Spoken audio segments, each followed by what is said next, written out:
Hello everyone, welcome to the episode 34 of SoLeadSaturday.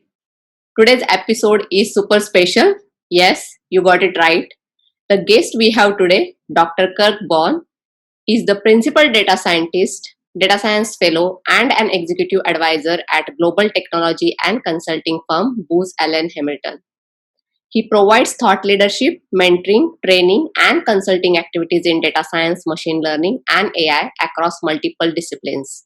Previously, he was professor of astrophysics and computational science at George Mason University for 12 years in the graduate and undergraduate data science programs. And prior to that, he spent nearly 20 years supporting data systems activities for NASA space science programs. He is a global speaker, blogger, and active contributor on social media, where he has been named consistently among the top worldwide social influencers in big data, data science, and AI since 2013. Wow, it seems like he's everywhere, like how the technology evolved. He adapted everything and he tried to be everywhere. So it is so much inspiring, and I also can't wait to hear from him. So let's just welcome him. So thank you so much, Kirk Borne. I'm very happy to have you on the show. Well, thank you, Lisha. It's really great to be here. Yeah, thank you so much, and it's all my pleasure. Are you So, Lisha or Lisha, or how do I say that? Yeah, Alicia. Yeah. Lisha, very good. Yeah, you're good. Thank you so much. And to begin with, when I saw your profile, it is inspiring to lot more people like me actually. So you are like almost in all the areas: consulting, advisory, academic, speaking, author. Like you wrote as well. So what do you enjoy the most and why? Well, I think the one thing which is common to all of that is I just love teaching people. Okay. I guess I'm a born educator.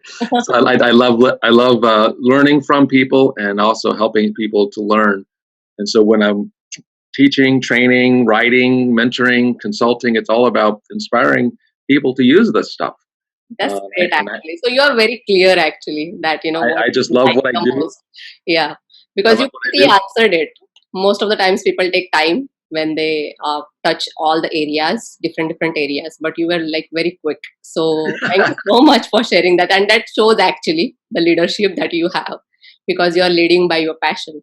So thank you so much. And moving towards the next question, which is I'm also very much interested into.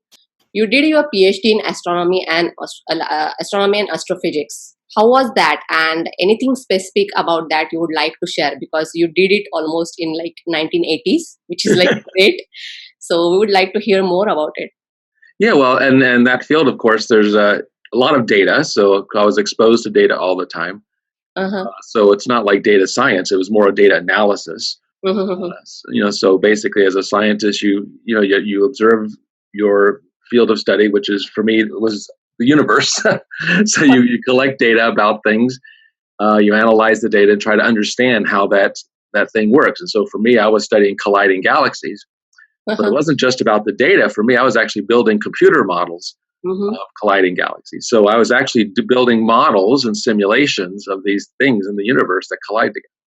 And so modeling and simulation is a very common tool also in data science, which is you build a model, which basically means you find the parameters and the representations of the complex thing that you're modeling. Say, for example, you're trying to build a model that's detecting cancer in a medical image. Well, okay, you can't actually build a cancer. I don't think.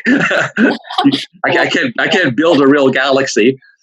So you build a representation. So what are the key features and characteristics of the thing that you're trying to study? And then you analyze the model to see if it represents the reality. And once you have a good model that represents the reality, then you can essentially test the model for the questions that you have. You can ask questions like, what will happen if I do this? What will happen if I do that? What happens if these conditions change? What happens if this parameter is changed? So you can do testing and experimentation. Like, I can't build a galaxy in the laboratory, just like I can't build a cancer in the laboratory. At least I can. I never thought about using the phrase like that. Actually, you can actually build the cancer.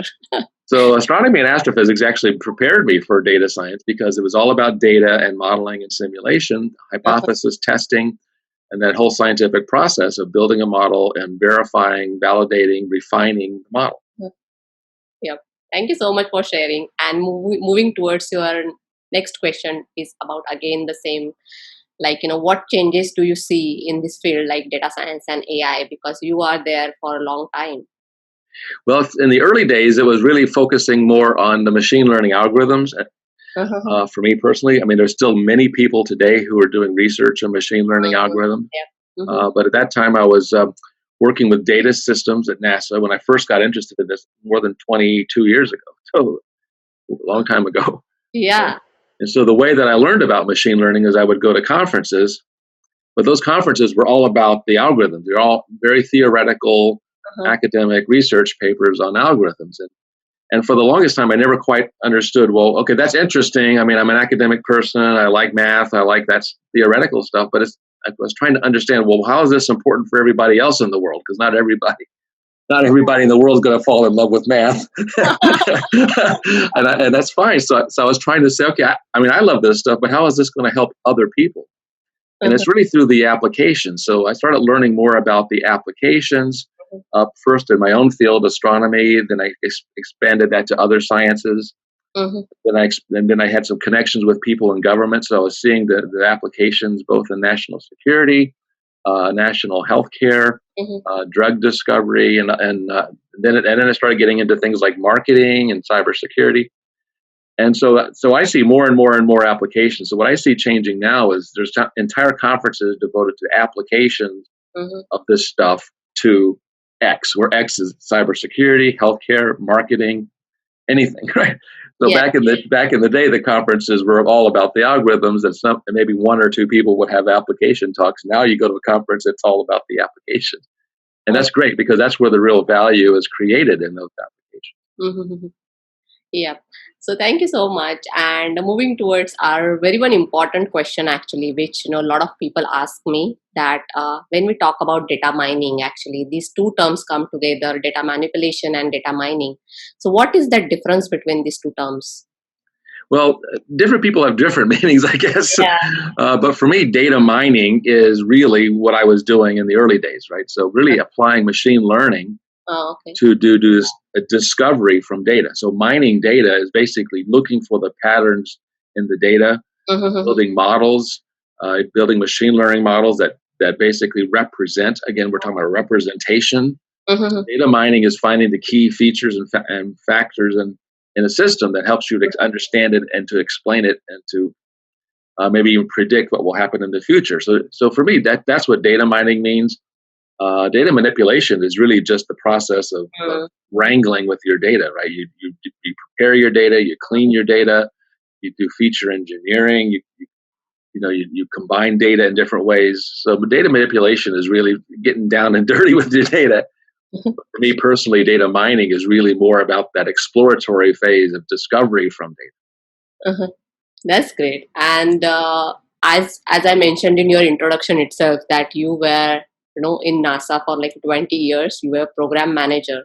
So how was that experience, and would you like to provide some insights to encourage people? Yeah, it was. I became a program manager towards the end of those 20 years. So at the very beginning, I was right out of graduate school. I had two. After I finished PhD, I had two postdoctoral appointments doing research in astronomy. One at University of Michigan, where I was teaching and doing research in astronomy, and another one at the Carnegie Institution, where I was doing nothing but research in astronomy. Then I went to work for the Hubble Space Telescope. I was a very young astronomer, and they put me in charge of the database for the users of the telescope, the scientists who were going to write proposals to use the telescope. And so I didn't know what a database was. I mean, I worked with data, but I'd never heard of a database because 30 years ago, databases were for business, right? They weren't for science. They were used in banking. I never knew what a database was. So I started learning about databases and data systems, user requirements. How do you design a system for users? How do you design something that's going to meet the specific mission requirements of a project? So the more I learned those things, became very good at that and got some recognition for I actually wrote the entire code for this entire system that people used around the world. And so I got a lot of recognition for that. So they promoted me I became the project scientist, NASA's project scientist for the Hubble Space Telescope Data Archive. And so I was teamed up with a team of people, and I was directing a team of people who were validating and testing the archive for its validity for scientists to use around the world. Wow! And so once I had all these experiences, I was then got a management position where I was managing the teams. Okay, so the teams were run by task leaders. So I was managing the task leaders who were basically designing data systems for NASA satellites, and specifically for astronomy. And I was part of a management team where the management team included astronomy, which was my role. My department was the astronomy department. There was another department called space physics, which was basically about solar interactions between the sun and the earth, so space physics. And there was planetary astronomy. And so after a while, I was the astronomy manager for like 8 years, and then I got promoted to be the project manager over all of those things. Wow. And so through all those years, it was really coming back all the way to the same things. How do people use data? How can we help scientists use data better? How do we help them find the data, find the right data? But not only that, but how do we organize it? I basically felt myself like I was a librarian. So I was helping to create organized collections of data. So just like when you walk in a library, the books aren't just in random places, right? The books are ordered in a way that helps people to find it when they walk in the library, right? There's an order to it. Yeah. So we were creating basically digital libraries of space science and astronomy data. And so I was managing the teams of people who were doing these things. And I learned a lot more about the power of having good organizational skills around data. And so that's what I think about of the power of what data science and AI does. AI is basically a tool that helps us to automate some of that organizational skills that I was doing with my team. Yeah, that's great. And the way you mentioned your, experience throughout like a career journey in NASA, actually. So you progressed from one role to other. And as a couple of highlights, you mentioned that you learned from others as well, whoever you were working with. So what other factors matter when it comes to the career growth for any person? Well, I would say always is to appreciate where you are. Excuse me. So when I started off after graduate school and getting my PhD and doing those research projects, my job was to basically create data systems, right? So the data system wasn't astronomy; it was hardware and software. Okay, and so if I objected to doing that, I wouldn't be where I am today. So I was fine with what they asked me to do. I mean, I was just loving what I was doing, and it was very sort of low level. I was writing all the code. I mean, it wasn't like management, or I didn't have teams of people at the beginning. Just, I was just doing the things I was told. So I was like the youngest person on the team, and but the message there is that to accept when you get these types of jobs, sometimes you might think, why is this important to me? This is not what I got into this for. No, it's every one of those experiences builds your resume. It builds your experience. It builds your knowledge, and everything that followed in my career was built on those steps. No matter how small or insignificant I thought those steps were, they were the foundation of my career. So don't don't avoid building the foundation of your career. Your career doesn't start at the top. Sometimes it starts at the bottom. In fact, it usually starts at the bottom unless you have your own business. And I did not have my own business, so I had to start at the bottom. That's great, actually, and I'm feeling super pumped talking to you. And it's really, really motivational people out there who are hearing to us. So, moving towards our next question is that it truly shows your passion towards the field. And what would you like to explain? What are the things that you would like to share which are happening latest in this particular area, data science and AI space? Well, right now there's a lot of emphasis on several things. One of which is data literacy. It's been written about in a lot of very important magazines and professional society journals and so forth. that really the world is digital, right? Everything that every organization, every industry, every person touches something digital, right? So even if you're just operating a cash register at a store, you're still working with digital information, and right there, right? Yes. And so no matter what you're doing, it's digital. So discovery from data is what companies have realized is a very powerful tool to create value, to create bottom line, to improve revenue, improve customer experience, improve products. And so the more people who understand data, the better the company will be. And so always and everywhere, in every situation, I tell people, build your own data literacy, but also help other people to build their data literacy, because then your team becomes more successful. So data literacy is about understanding data, being able to see and recognize data, because people don't recognize data, right? A document is data. An image is data. You know, our voice is sound. Sound is data. I mean, web pages are data, right? So data aren't just spreadsheets. Data is everything. Everywhere. Web clicks are data, right? YouTube's are data. Okay. And so first recognize data, then realize what is the structure and how can you do something with that, and then to realize that there's patterns in data.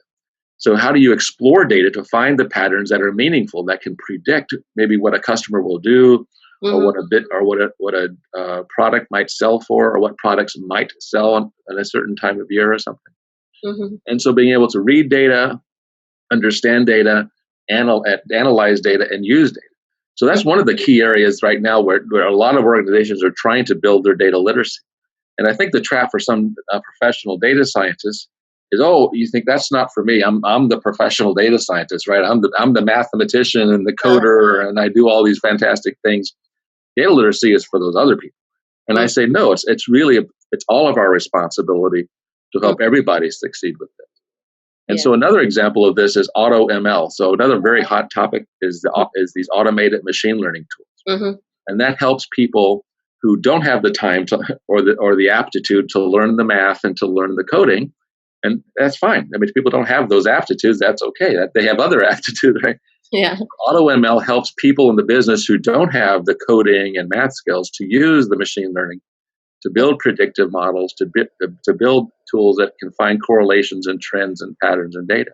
And again, it's the job of professional data scientists to help those people to understand what they're doing, to encourage them in what they're doing, to incorporate them into your team, because even if they may not know your coding skills or your math skills, they still have perspectives and points of view that are very important to the team. And so I think all of this is part of the democratization of these data skills and machine learning skills across the organization. It's not just for a special team of people, it's for the whole organization. Yeah. Thank you so much for sharing. And it is truly valuable that, how data literacy takes this important role, along with that, people are more focused on the technology part. But it is very, very important to understand your data as well, to know your data well, so that you can come up with some proper decision for your business, which can add value to it. So thank you so much. And as you are truly leading your passion, actually, I would like to ask is what is your leadership style? And you mentioned it already, the way I see it, you just lead it by your passion, actually. Well, I guess so. Because you're truly interested in your area of interest. So apart from that, what do you think is your leadership style when you became a program manager? How you used to handle your team, and well, I think leader that you follow. Well, I think you said the right thing, leading by passion. I never really thought about that, but I used to tell people would always say to me that I was a very enthusiastic person. Yeah. And I would thank them, because I said, if you can recognize that in me, then we've really connected, because I am very enthusiastic and passionate about this, and I hope that you see that. Because your introduction itself shows it. People. That's why. So I don't think about leading in the sense of, I want to get people to follow behind me. I think about leading is that people will want to go where you're going when you're passionate. And so, but if I did have a style back in my day, I used to joke with my people. I had this MVWA, which is management by walking around. Oh, wow. Yeah. Instead of sitting in my office and sending memos and sending emails and having meetings, I walk around and talk with people and say, what are you working on? And talk about their, what problems they're having. And, maybe I had an insight to help them, or maybe they gave me some insight that the next office I went to, I was able to share that insight. So I'm always in learning mode. I learn what other people are doing, then maybe it applies to the next project. Yeah, and it really shows actually. If we see your introduction itself, actually, it shows that you tried to adapt everything. So thank you so much, and definitely, I feel that is more effective leadership style. If you are walking to the people's desk and checking out what is happening, if there is any troubles, and that is definitely an effective way rather than just sitting in your closed room. Exactly. Yeah. So thank you so much. And moving towards our next question is about moreover, people who are trying to get into the space, data science and AI. Any books or online courses you would like to recommend to the people? Well, I don't want to mention any specific things, but I'll say the following to answer that question. I am very active on Twitter, so people can follow me on Twitter. Yes. And I do recommend a lot of books there. And so people can see things that I recommend on Twitter. And so if it's about Python or R programming, or if it's about predictive modeling, or if it's about health analytics, you'll see that different books that I recommend on those topics. When it comes to courses, I actually, if you go to my blog site, I actually have a whole list of training and course and certification opportunities for people. Not mine, but ones that I've seen and appreciate the work that they're doing. And so if you go to my blog site is rocketdatascience.org. Wow. Okay. So someone asked me once, is that about rockets? I said, no, it's just my background at NASA. So I just call it Rocket Data Science for no reason. It just sounded cool. Plus I could get the URL. So I got the domain Rocket Data Science. So if you go there and just search in the search box for training, so I have a lot of blogs there, but if you just search in the search box for training, you'll find a big list of boot camps and certifications and online courses. And I don't want to give a specific recommendation because it'll be different for every person, but there's a big list there. You can search those and read what the reviews of people who have taken those courses. What do they think? Yeah. And so I encourage you to just explore those things. Yes. So thank you so much for sharing. And towards closing this podcast, actually, the last question that I would like to ask is that, any last tips or advice, couple of tips or advice you would like to give the people who are looking to enter into this field or trying to change or transform their career into the data science or artificial intelligence side. Any specific tips or advice would you like to share? Yeah, I actually have a little mnemonic I tell people. It's called the 7 C's, but it's really 12. So I don't know if you ever heard of this expression, sailing the 7 C's. It's an expression in literature that means exploring the world. Wow. Uh-huh. But I wasn't aware of that. Yeah. But I use the letter C. Uh-huh. And so got it. Yeah. So being curious, creative, critical thinking, communication, collaboration, continuous lifelong learning, a critical thinker, being collaborative. I mean, and even things like being consultative, which is consultative. When you think of consulting, it's really about listening to people and asking them what they want, right? So a consultant doesn't walk in the room necessarily and say, "Here's what I'm going to give you." The consultant walks in the room and says, "What do you want?" and so being listening and empathetic and compassionate. So those are aptitudes, right? So those aren't skills. I mean, programming is a skill. Those what I just described are aptitudes, and some professional people and basically career advisors would say, employers normally hire aptitude because skills can be taught, skills can be trained. But what they care about is, are you a good collaborative person? Can you communicate? Right? Do you like to learn? Are you a continuous lifelong learner? Right? Are you a critical thinker? As a scientist, data scientist, are you curious? Are you creative? Okay, so I think about those 7 C's, and so for me, there's another quote that I've heard some wise person say once, that your aptitudes determine your altitude.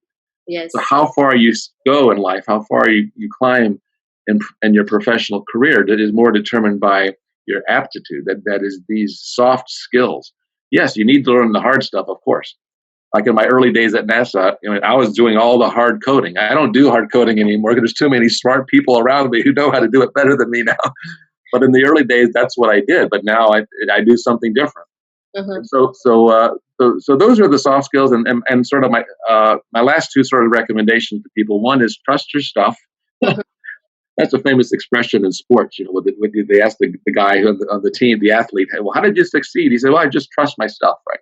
Well, what does that mean? It means you've learned this. So when you get in those hard, sticky spots and you feel challenged maybe by other people, you get challenged by the hard problem, you get challenged by circumstances, say, wait a minute, I have learned this stuff. I know this stuff. So trust yourself first. So that's one thing, trust your stuff. And the other is follow your passion. Wow, yes. Okay, so my last and final recommendation, follow your passion. Because I tell people data science we may have, maybe 10 years ago, we thought of data science as its own profession. That is, okay, we get a degree in data science, I'm going to be a data scientist. But what we're realizing is data science is part of everything. So if you're into healthcare, caring for people, if you're into finance, or if you're into sports, or if you're into retail or manufacturing or security, whatever you're into, there's some data there. Every organization in those industries need people who understand data. Yes. So whatever you feel passionate about, go after that. Go do that, and you'll find data analytic opportunities in those fields that you love the most. So follow your passion, trust your stuff, and remember to sail the 7 seas. Yes.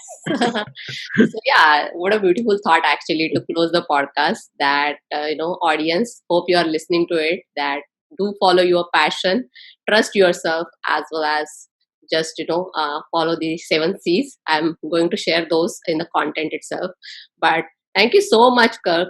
Very happy to have you on the show, and it was very great listening to you. So thank you so much. Appreciate all your time. And audience, hope you will enjoy this episode. And as I always say, until we meet, happy leading. Let's lead together. Stay safe. Bye for now. Bye. Thank you, Lisha. Thank you so much.